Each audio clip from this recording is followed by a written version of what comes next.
Hoy, tama na yan. May tatrabahuin ka dito. Arthur! Oh, nakabihis pa to. Asawa ko! Bara mo muna. Ba't bakit mo ba na asawa ko? Mrs., hindi pwedeng embalsamuhin ng tao na nakabihis. Bakit Ay. ikaw nakabihis ka pa? Ayos ka, suwito mo lang yung mga gamit mo dito.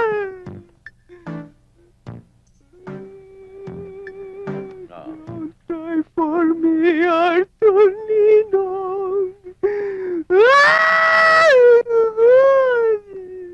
Madonna, huwag mo masyadong lakasan na bibingi ako. Sorry, Peron. Yung luha mo, maitim. Huh? Ano bang eyeliner ang ginamit mo dyan? Uling ho.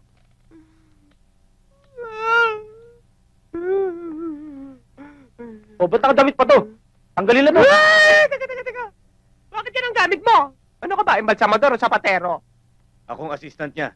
Kung anong kaya niyang gawin, kaya ko rin. Ayoko, hindi ako papayag. Gusto kong gagawa sa asawa ko yung mismong sapatero. Kasi, embalsamador. Ano ba yan? Sige, tawagin mo, ayoko ikaw. Hindi na kailangan. Andito na ako. O, ayan. Ay!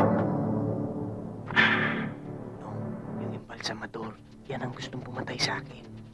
Huwag kang pahalata. Kunin mo na ang gown ko.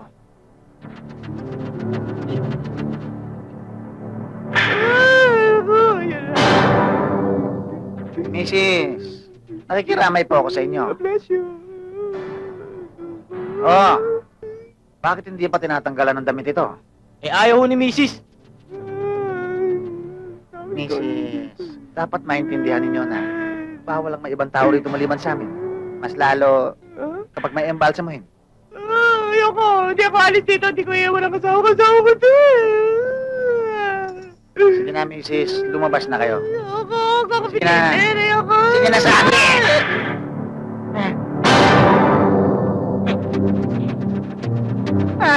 Meron pa isa. Ikaw! Oh, ako nga. Ikaw nga! Ako! Dracula, buhay ako! Patay ka!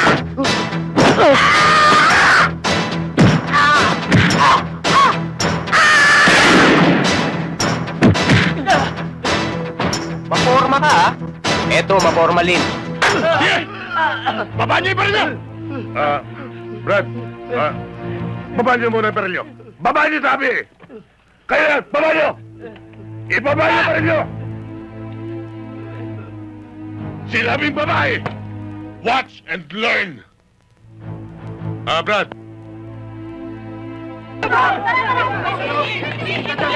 Eto baril ko. Ha? Wala akong hawak na baril. Wala akong armas. Kayang-kaya ni Sir yan. Piece of cake. Ang iyabang nyo. Manood ka. Magkakila kayo! Atas! Kayo! Huwag kayo lalapit! Huwag kayo lalapit! Pare, uminaw ka naman. Mag-usap muna tayo.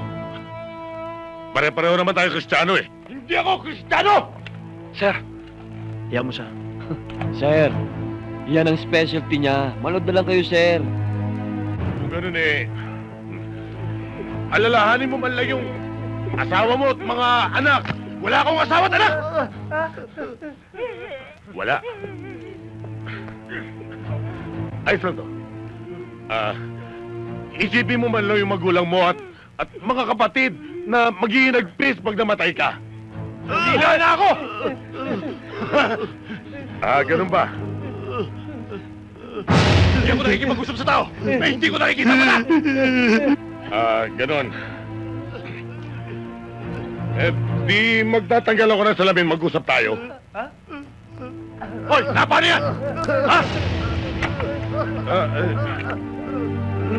Nautok! Mag-usap tayo! Mag-ayos lang tayo dahil bibigyan ka namin ng patas na laban. Sir, puro daldal to eh. Ako natitira dito. Alex! Patay! Tingnan mo ginawa mo! You cold-blooded murderer! Hoy! Tayo! Tayo! Ayaw mo, ha? Hoy! Psst! Bangon! Buhay.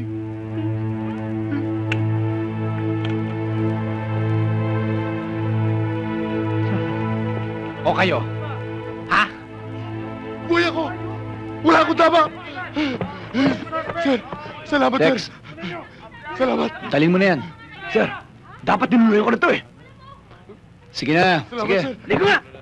Blanco?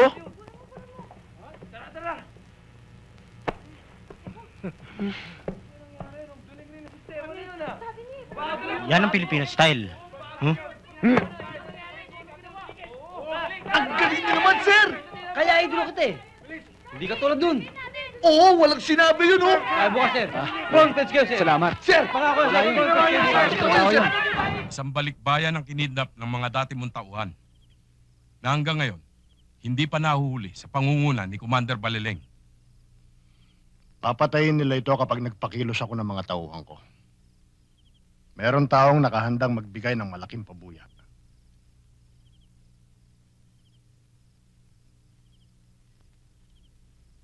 Ayoko na, sir. Ayoko na magpagamit sa mga militar. Naiintindihan kita, Jacob. Pero noon, under pressure ang military. Lalo na ang dating Pangulo. Kailangan ikulong ka. Para mapagbigyan ng sigaw ng taong bayan laban sa gobyerno. Dahil akala nila ako may kasalanan. Ako may kagagawa ng maramihang pagpatay ng mga sundalo.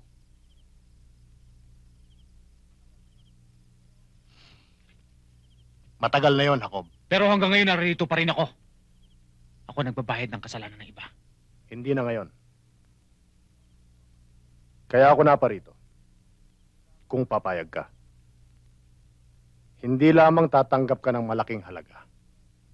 Magkakaroon ka pa ng kalayaan. Burado lahat ang kaso mo. Burado lahat ang records mo. Kaya kong gawa ng paraan na mabigyan ka ng absolute pardon. Ayaw mo ba nun?